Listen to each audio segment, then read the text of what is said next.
Hello, welcome to Dungeoneers Pack, a channel bringing you player-focused discussions and character guides for 5th edition Dungeons & Dragons. My name is Josh, thank you for watching. Tasha's Cauldron of Everything will be adding 22 new subclasses to 5th edition, and most likely we have seen all of them in some form in the test material found in Unearthed Arcana. One of the subclasses confirmed to be in the book was the Path of Wild Magic Barbarian, which was completely spoiled at the Dungeons & Dragons 2020 celebration. In this video, I'm going to go over the mechanics of the Path of the Wild Magic Barbarian, give my opinion of the subclass, and provide some ideas as to how you can play this subclass in official 5th edition settings. Before we get started, an easy way to support this channel is to like, share, and subscribe. Also, hit that notification bell to know when new videos are up.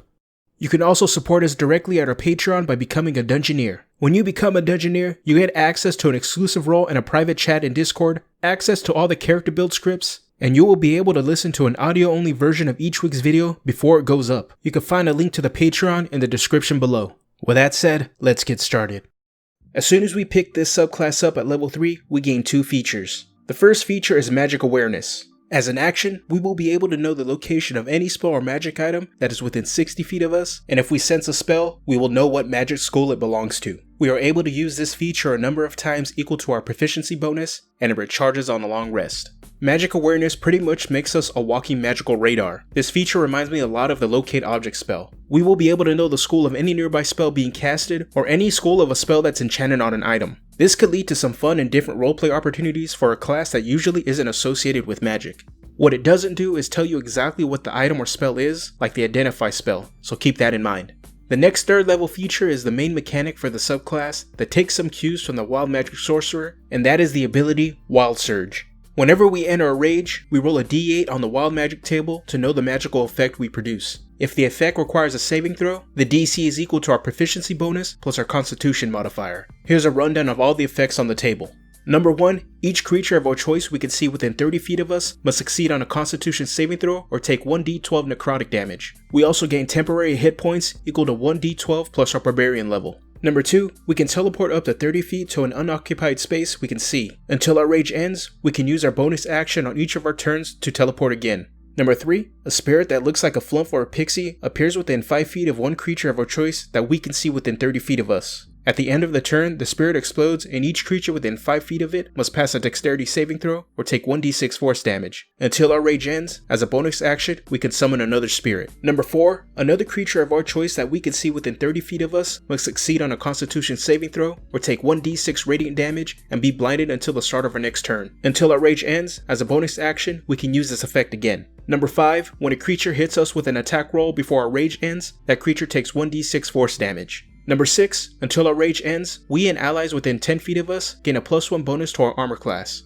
Number 7, until our rage ends, the ground within 15 feet of us becomes difficult terrain for our enemies. And the last effect at number 8, until our rage ends, our weapon damage type changes to force, it gains the light and thrown properties, it gains a normal range of 20 feet and a long range of 60 feet. If the weapon leaves our hand, the weapon reappears in our hand at the end of the current turn. This Wild Magic table has some members of the community a bit upset because it's better than the Sorcerer's Wild Magic table. Every effect is a net positive, unlike the effects found on the Sorcerer's table. What we gotta understand is that Wizards of the Coast has learned that many of us don't like negative effects tied to our character abilities, and this can be seen in their approach in the current design of the game. Now in regards to the effects on the magic table, some of these effects are really good, fun, but none of them are broken. My immediate favorites are the ability to teleport as a bonus action, giving ourselves and our allies a +1 bonus to our armor class, and the effect that returns a d6 damage every time we are hit with an attack. The one thing I did notice is that all of the damage options provided on the table don't scale, so as we level they will be less effective. I would have been fine with all the effects on the Wild Magic table providing buffs or utility instead of damage. Even though this is the core mechanic and draw of the subclass, I'm not excited by it on its own, but admittedly, I have never been too big on my character's abilities having to rely on chance. As we go over the rest of the subclass abilities, Wild Surge does become better in my eyes. When we hit level 6, we're going to have to bust out the 3-sided die for the Bolstering magic ability. As an action, we can touch a creature, including ourselves, and provide one of the following benefits to them. For 10 minutes, the creature can roll a d3 and add it to any attack or ability check they make with a d20. And for the other benefit, we roll a d3 and the creature gains 1 used spell slot equal to or less than the number rolled on that dice. They can't gain the benefits of this ability until they take a long rest. We can use Bolstering magic a number of times equal to our proficiency bonus, and it recharges on a long rest. With this ability, now we're just not a walking magic radar, but now we're a walking spell battery. Along with being able to restore spell slots to our allies, we also get a Bless-like ability. The Bless ability will most likely be our go-to function for Bolstering magic. The choice of the 3-sided die is odd. I don't think having this ability use a d4 instead will make it broken or powerful. While the big draw for this subclass is the wild magic table, this is the feature that actually excites me. I find the premise of a warrior being a magical battery a fun character concept to develop and play. At level 10, we will be able to trigger rolls in the wild magic table more frequently with the unstable backlash feature. While raging, whenever we take damage or fail a saving throw, we can use our reaction to roll on the wild magic table to gain the effect. The new effect replaces the one we currently have active. With unstable backlash, we now begin to trigger more uses of our wild magic effects. There is no real limit to how many times we can pull this off in a combat encounter as long as we have rage active and use our reaction frequently. This ability reinforces the Barbarian's role as a frontliner, as the best way to be able to use this is to put ourselves in the middle of the fight. The last ability comes at level 14, and that is Controlled Surge. Whenever we roll on the wild magic table, we can roll the die twice and choose between the two effects corresponding to the results rolled. If we were to roll the same number on the dice, instead, we can ignore the results and choose whichever effect we want from the table instead. Controlled Surge and Unstable Backlash really make this subclass for me. Controlled Surge gives us greater control over our results on the wild magic table. The added bonus is that it adds a touch of luck without any downside, allowing us to choose any result on the table if we roll pairs. Before I give my final opinion on this subclass, let's say where the Path of Wild Magic Barbarian fits in 5th edition settings. For traditional fantasy, this character can be a living link, portal, or bridge between planes. Their rage comes from a life of trying to contain extraplanar energies that they can no longer suppress. This works well with any of the races that are plane touch. The Aasimar, Genasi, Eladrin, or Tiefling are perfect for this. For Eberron, this is perfect for a warforged that was created for the country of Aundair to support their wandslingers and spellcasters during the war.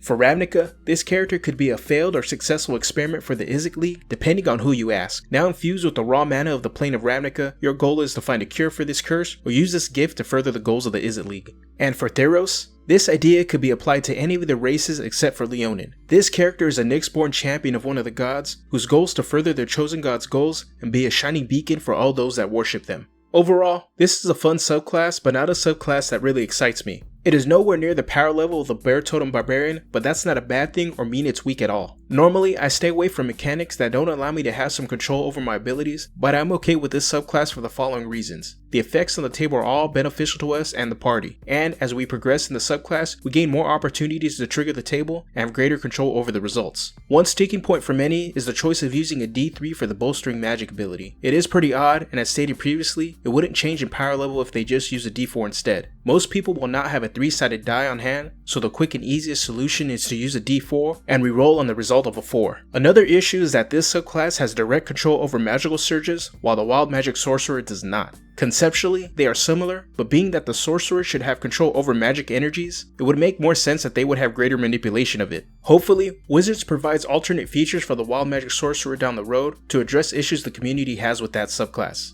The Path of Wild Magic subclass does a good job of giving the Barbarian a magic subclass option without outright giving it spellcasting and still relying on the mechanics of the class to achieve it. This is just one of many subclasses coming to us in Tasha's Cauldron of Everything, and I am looking forward to seeing which other subclasses make it into the book. With that said, I want to hear from you. What do you think of the Path of Wild Magic Barbarian? If you want to see more content like this, let me know down in the comment section. You can also catch me at the Dungeoneers Pack Discord. A link to the Discord can be found in the description below. Alright, I'm out of here. Have a good one.